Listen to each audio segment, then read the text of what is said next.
Manfred Von Richthofen is a H-class battleship that have been converted into an aircraft carrier after the Germans realized that upsizing everything isn't the key to success. Ironically, this makes it the second smallest carrier at tier 10, with the smallest being the Flying Conqueror aka the Audacious. Since the Richthofen is a converted battleship hull, this ship has a lot of armor, although once again ironically, it has the weakest armored flight deck compared to the rest of the tier 10 carriers. The flight deck is only 50mm thick, which means all the supercruisers and Hindenburg high explosive shells can penetrate it and not shatter like it would against every other tier 10 carriers.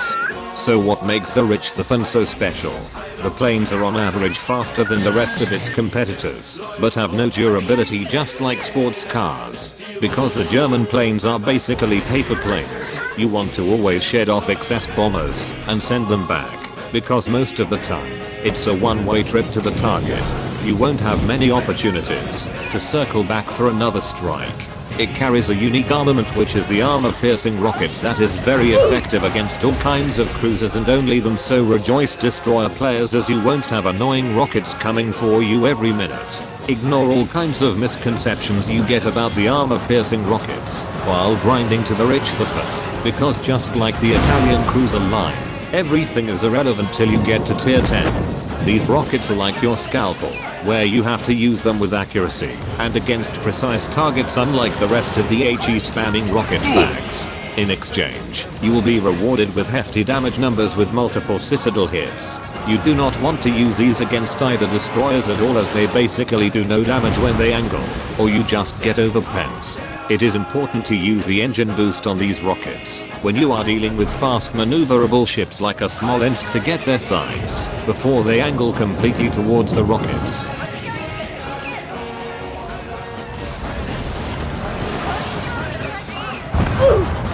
You can also go after targets that will be in a crossfire with your battleships, so they can't turn away. Don't bother trying to save your engine boosts and use them the moment you get opportunities to get a good strike in.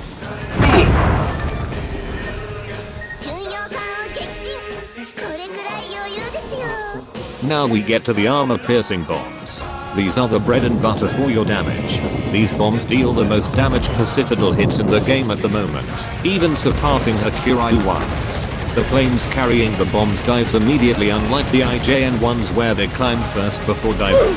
The advantage to these are that they are easier to aim with it, but it also means they are vulnerable to flaks from other ships while on their way to the target, because you have to get closer to them, while the IJN can start their attack run from further away. The cons, however, are compensated by the dive bombers getting the heal consumable, which can offset the damage done to the planes.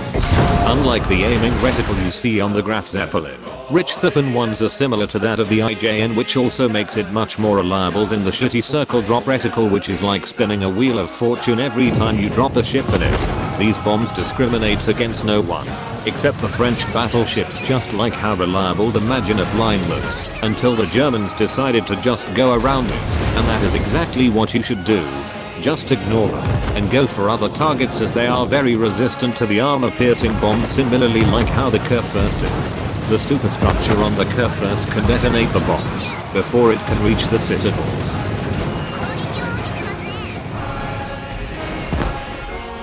When you drop on battleships, you want to drop from as high as possible, or you will not get those beloved citadel hits you praise so much. If you spot a Russian ship, you initiate Operation Barbarossa on them, and watch your damage numbers skyrocket.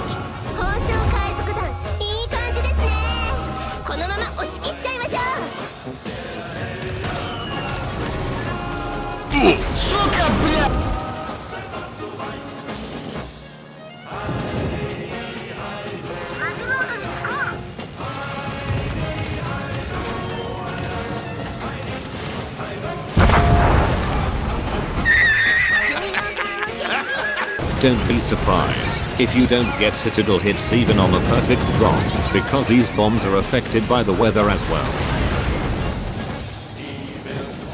If you spot any ship island camping, you blitzkrieg it, and once again watch your damage numbers go up.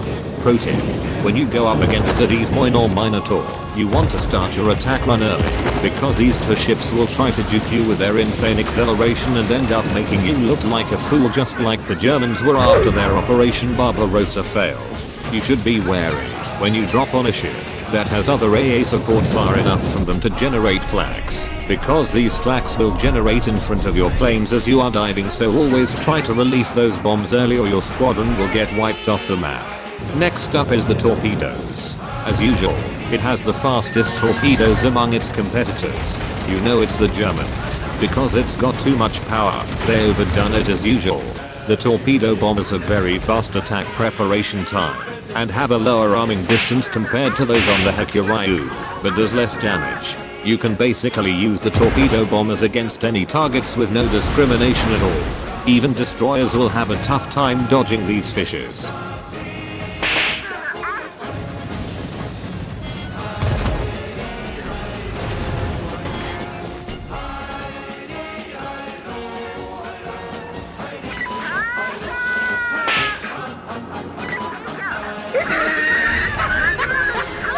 Pro tip 2. When going in for a strike, always try to do so from an angle, while going at maximum speed, to trick the AI into spawning flags way in front of you, which you won't have to worry about when you turn in to bomb the target.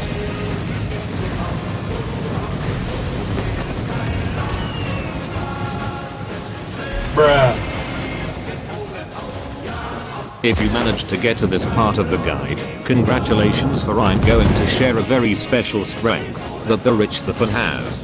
To put it simply, it is the best carrier sniping carrier in the game. Carriers are huge ships that are poorly armored at the sides, which makes it a great target for the armor-piercing rockets. The quote "hit hard, hit fast," it often applies very well to the Richthofen. There are rules to carrier sniping. Rule number 1. If the enemy carrier initiates the sniping first, retaliate with all your might. Do not go gentle into that good night.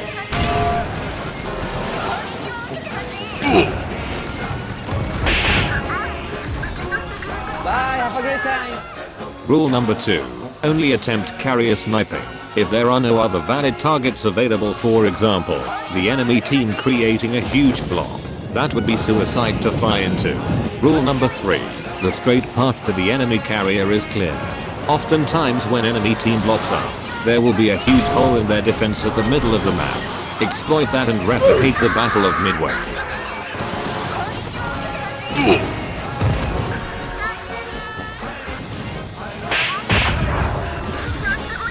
Let's talk about the armor. This ship is very heavily armored, and the only carrier to have a 60mm bow and have an entire strip of armor running along the side of the hull from bow to stern. Richthofen can basically bow tank any battleship in the game and survive for a long period of time compared to the rest of the carriers, so if you did not pay attention to the minimap and got caught by the enemy team, don't bother trying to run, as your stern has no protection, and wall them off like the Berlin Wall. Don't even bother with the secondaries at all. This is tier 10, where most of the plating is 27mm and above, and Richthofen secondaries can only penetrate up to 26mm. The only reason the secondaries got brought to Massachusetts level was to appease the Wereabouts that was complaining.